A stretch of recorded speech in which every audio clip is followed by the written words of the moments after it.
Elon tries all sorts of things for a long time. This is this week's episode. You take it seriously at all? What do you think he's trying to drive at with this? I think he's probably just trying to slow us down. He obviously is a competitor.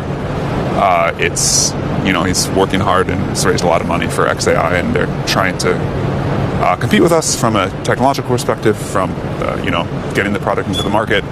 And I wish he would just compete by building a better product, but I think there's been a lot of tactics, many lawsuits, all sorts of other crazy stuff. Now this, and we'll try to just put our head down and keep working. So here's the part nobody says out loud. The people shaping the future of AI aren't just driven by logic, safety, or some clean mission statement. They're human, which means ego, control, reputation, and a very strong need to be right are all in the mix. And when you zoom in on Elon Musk and Sam Altman, this stops looking like a technical disagreement and starts looking a lot more personal. Because when two people who are used to being in control suddenly aren't aligned anymore, it doesn't stay polite for long. At the beginning, this actually worked. OpenAI wasn't some giant powerhouse yet. It was an idea with a mission that sounded almost too idealistic to survive.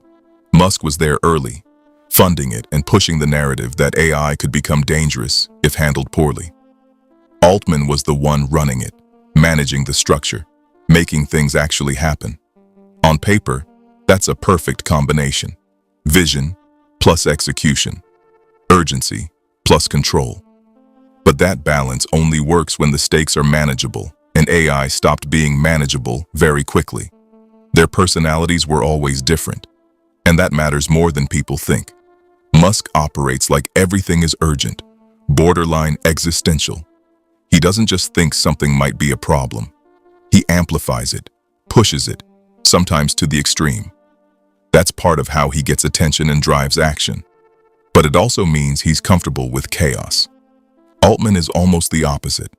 He's controlled, measured, and strategic. He doesn't rush to dominate the conversation. He positions himself so that over time, he ends up controlling the outcome anyway. At first, those differences looked like strengths. Later, they became friction. Once OpenAI started evolving, everything changed. It shifted away from being purely nonprofit and moved toward a capped profit model, bringing in serious funding, including billions from Microsoft. That's the moment where idealism meets reality, because building cutting-edge AI isn't just expensive, it's brutally expensive. And suddenly this Open for Humanity project starts looking a lot more like a controlled, highly strategic company. Altman leaned into that shift, because from his perspective, if you don't scale fast and secure resources, you lose. Musk, on the other hand, wasn't there anymore. And watching that shift from the outside hits very differently than being inside shaping it. And this is where things quietly become personal. Musk isn't just some random critic. He's someone who helped start this. Someone who publicly pushed the idea that AI should be handled carefully and openly. So when OpenAI becomes more closed, more commercially driven, and more tightly partnered, it doesn't just look like a strategic decision. To him, it looks like the original mission is being rewritten. Meanwhile, Altman is operating with a completely different mindset. From his perspective, Musk left, and the people who stayed had to actually build something real. That difference in perspective creates tension that isn't loud at first, but it builds. Musk starts criticizing OpenAI more openly over time, questioning its direction, its transparency, and its alignment with its original goals.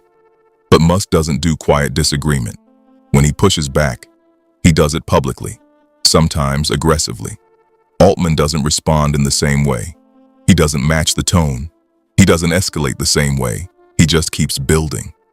And that contrast matters, because one person is trying to shape the narrative, while the other is shaping the actual outcome. And when those two things don't match, it creates a very specific kind of friction.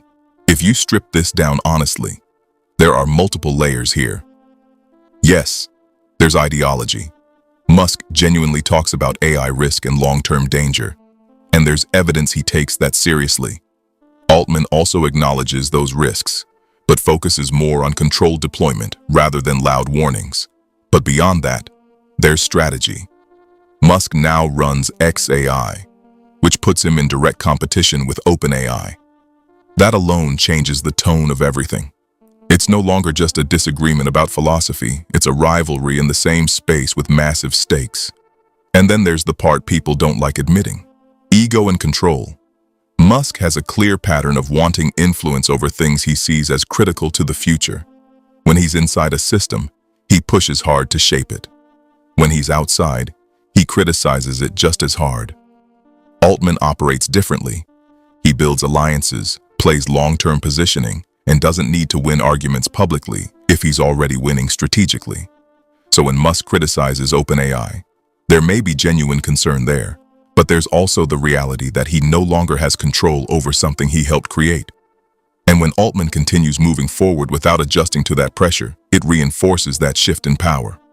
At that point, calling this purely about AI safety or the mission becomes a bit too simplistic. It's also about two very different people with very different approaches trying to shape the same future in completely different ways.